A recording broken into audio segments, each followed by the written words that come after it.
ಜಾತಕ ಕೇಳಿ ಪದಗ್ರಹಣಕ್ಕೆ time fix ಮಾಡಿದ್ದಾರೆ ಈಗ ದಳಪತಿ ವಿಜಯ್ ಅವರು. ತಮಿಳುನಾಡು ಸಿಎಂ ಆಗಿ ಪ್ರಮಾಣ ವಚನಕ್ಕೆ ಭವಿಷ್ಯವನ್ನ ಕೇಳಿದ್ದಾರೆ ವಿಜಯ್. ಖ್ಯಾತ ಜ್ಯೋತಿಷಿ ಸಲಹೆಯಂತೆ ಪ್ರತಿಜ್ಞೆಗೆ ಟೈಮ್ ಫಿಕ್ಸ್ ಮಾಡಿದ್ದಾರೆ ವಿಜಯ್.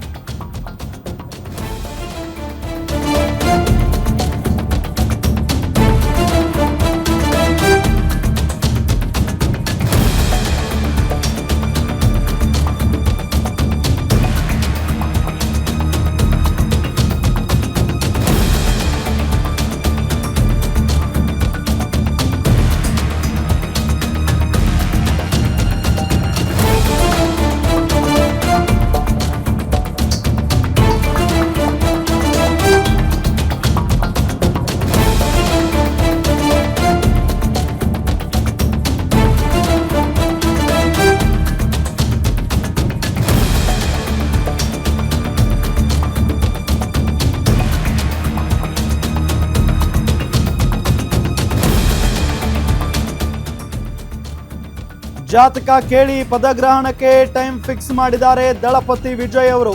ತಮಿಳುನಾಡು ಸಿಎಂ ಆಗಿ ಪ್ರಮಾಣ ವಚನಕ್ಕೆ ಭವಿಷ್ಯವನ್ನ ಕೇಳಿದ್ದಾರೆ. ಖ್ಯಾತ ಜ್ಯೋತಿಷಿ ಸಲಹೆಯಂತೆ ಪ್ರತಿಜ್ಞೆಗೆ ಟೈಮ್ ಫಿಕ್ಸ್ ಮಾಡಿದ್ದಾರೆ ವಿಜಯ್. ಜ್ಯೋತಿಷಿ ಹೇಳಿದಂತೆ ಗುರುವಾರ ದಳಪತಿ ವಿಜಯ್ ಪದಗ್ರಹಣ ನಡೆಯುತ್ತೆ. ತಮಿಳುನಾಡಿನ 27ನೇ ಸಿಎಂ ಆಗಿ ಅಧಿಕಾರವನ್ನ ಸ್ವೀಕರಿಸಲಿದ್ದಾರೆ ವಿಜಯ್. ಮೇ 7ರ ಪ್ರತಿಜ್ಞಾ ವಿಧಿಗೆ ನಾಳೆನೇ ಕೇರಳ ರಾಜ್ಯಪಾಲರು ಆಗಮಿಸಲಿದ್ದಾರೆ. ಚೆನ್ನೈಗೆ ನಾಳೆ ಆಗಮಿಸಲಿದ್ದಾರೆ ಗವರ್ನರ್ ರಾಜೇಂದ್ರ ಅರಳೇಕರ್. ತಮಿಳುನಾಡಿನ ಪ್ರಭಾರಿ ಗವರ್ನರ್ ಆಗಿ ನೇಮಕವಾಗಿದ್ದಾರೆ ರಾಜೇಂದ್ರ ಅವರು. ದಳಪತಿ ವಿಜಯ್ ಸರ್ಕಾರಕ್ಕೆ ಕಾಂಗ್ರೆಸ್ನಿಂದ ಬೆಂಬಲ ನೀಡುವಂತ ಸಾಧ್ಯತೆಯೂ ಕೂಡ ಇದೆ. ಈಗಾಗಲೇ ರಾಹುಲ್ ಗಾಂಧಿ ಸಂಪರ್ಕದಲ್ಲಿದ್ದಾರಂತೆ ದಳಪತಿ ವಿಜಯ್. ಜಾತಕ ಕೇಳಿ ಪದಗ್ರಹಣಕ್ಕೆ ಟೈಮ್ ಫಿಕ್ಸ್ ಮಾಡಿದ್ದಾರೆ. ಮತ್ತೊಂದು ಕಡೆ ಈಗ ಬಹುಮತ ಸಾಬೀತು ಮಾಡಬೇಕು ಅಂತ ಅಂದ್ರೆ 118 ಸ್ಥಾನಗಳು ಬೇಕೇ ಬೇಕು. ಸೊ ಆ ನಿಟ್ಟಿನಲ್ಲಿ 108 MLAಗಳಿದ್ದಾರೆ. ಟಿವಿಕೆಯಲ್ಲಿ 108 ಸ್ಥಾನಗಳನ್ನ ಗೆದ್ದಿದ್ದಾರೆ. ಬಟ್ ಇನ್ನೂ 10 MLAಗಳು ಬೇಕೇ ಬೇಕಲ್ಲ. ಸೊ ಹಂಗಾಗಿ ಯಾರ ಮೊರೆ ಹೋಗ್ತಾರೆ? ಒಂದು ಬರ್ತಾ ಇರುವ ಮಾಹಿತಿ ಪ್ರಕಾರ ರಾಹುಲ್ ಗಾಂಧಿ ಅವರ ಸಂಪರ್ಕದಲ್ಲಿದ್ದಾರೆ ವಿಜಯ್ ಅನ್ನೋದು ಗೊತ್ತಾಗ್ತಾ ಇದೆ. ಈಗ ತಮಿಳುನಾಡಿನಲ್ಲಿ ಕಾಂಗ್ರೆಸ್ 5 ಸ್ಥಾನಗಳನ್ನ ಗೆದ್ದಿದೆ, 5 ಕ್ಷೇತ್ರಗಳನ್ನ ಗೆದ್ದಿದೆ. ಸೊ 5 MLAಗಳಿದ್ದಾರೆ ಅಲ್ಲಿ, 5 ಜನ. ಸೊ ಇನ್ನು 5 MLAಗಳು ಬೇಕು, ಟೋಟಲ್ ಆಗಿ 10 ಜನ ಬೇಕು. ಸೊ ಆ ನಿಟ್ಟಿನಲ್ಲಿ ಮುಖ್ಯಮಂತ್ರಿ ಆಗೋದಂತೂ ಖಡಾಖಂಡಿತ, ಖಚಿತ, ನಿಶ್ಚಿತ ವಿಜಯ್ ಅವರು. ಸೊ ಆ ನಿಟ್ಟಿನಲ್ಲಿ ಈಗ ರಾಹುಲ್ ಗಾಂಧಿ ಎಲ್ಲ ಓಕೆ ಅಂದ್ಬಿಟ್ರೆ ಅಲ್ಲಿಗೆ ಮುಗೀತು. ವಿಜಯ್ ಅವರಿಗೆ ಸಪೋರ್ಟ್ ಇರುತ್ತೆ ಕಾಂಗ್ರೆಸ್ ಪಕ್ಷದ್ದು. ಅದಾದ ನಂತರ ಬೇರೆ ಇನ್ನುಳಿದಂಥ ಸಣ್ಣ ಪುಟ್ಟ ಪಕ್ಷಗಳ MLAಗಳು ಕೂಡ ಸಾಥ್ ಕೊಡುವ ಸಾಧ್ಯತೆ ಇದೆ. ಸೊ ಆ ನಿಟ್ಟಿನಲ್ಲಿ ಸರ್ಕಾರ ರಚನೆ ಆಗುತ್ತೆ. ಸೊ ಈಗಾಗಲೇ ಜ್ಯೋತಿಷಿ ಹೇಳಿದಾರಂತೆ ಗುರುವಾರ ದಳಪತಿ ವಿಜಯ್ ಪದಗ್ರಹಣ ಮಾಡಬಹುದು ಅಂತ ಹೇಳಿ. ಸೊ ಟೈಮ್ ಕೂಡ ಫಿಕ್ಸ್ ಆಗಿದೆ. ತಮಿಳುನಾಡಿನ 27ನೇ ಮುಖ್ಯಮಂತ್ರಿಯಾಗಿ ಅಧಿಕಾರವನ್ನು ಸ್ವೀಕರಿಸ್ತಾರೆ ವಿಜಯ್.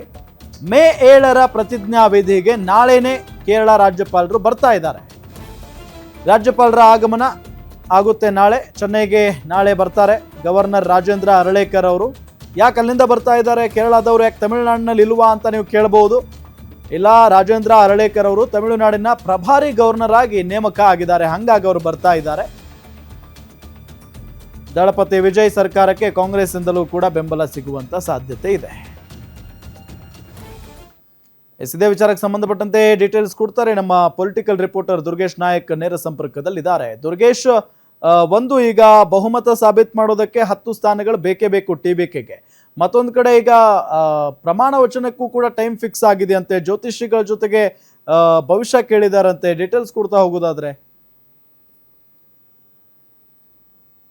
ಮೊದಲ ಬಾರಿಗೆ ಟಿವಿಕೆ ಅಧಿಕಾರಕ್ಕೆ ಬಂದಿದೆ. ಅದರಲ್ಲೂ ಕೂಡ ನಟ ರಾಜಕಾರಣಿಯಾಗಿರುವಂಥ ವಿಜಯ್ ಅವರು ಅಧಿಕಾರ ರಚನೆ ಮಾಡೋದಕ್ಕೆ ಈಗ ಟೈಮ್ ಫಿಕ್ಸ್ ಆಗಿದೆ. ಗುರುವಾರ ಏನು ವಿಜಯ್ ಅವರ ಒಂದು ಸರ್ಕಾರ ರಚನೆ ಆಗುತ್ತೆ. ಈ ಒಂದು ಸರ್ಕಾರ ರಚನೆಗೆ ಸಾಕಷ್ಟು ಕಸರತ್ತನ್ನು ಈಗಾಗಲೇ ವಿಜಯ್ ಅವರು ನಡೆಸಿರುವಂಥದ್ದು. ಪ್ರಖ್ಯಾತ ಜೋಶಿ ಒಂದು ಕೂಡ ಅವರಿಂದ ಟೈಮ್ ಕೂಡ ಈಗಾಗಲೇ ನಿಗದಿ ಆಗಿರುವಂಥದ್ದು. ಹೀಗಾಗಿ ಈ ಒಂದು ವಿಜಯ್ ಅವರ ಸರ್ಕಾರ ರಚನೆಗೆ ಅಧಿಕಾರ ಪ್ರಮಾಣ ವಚನಕ್ಕೆ ಯಾರೆಲ್ಲ ಬರ್ತಾರೆ, ಯಾರೆಲ್ಲ ಇರ್ತಾರೆ ಅನ್ನುವಂಥದ್ದು ಬಹಳ ಕುತೂಹಲ ಮೂಡುತ್ತಿರುವಂಥದ್ದು.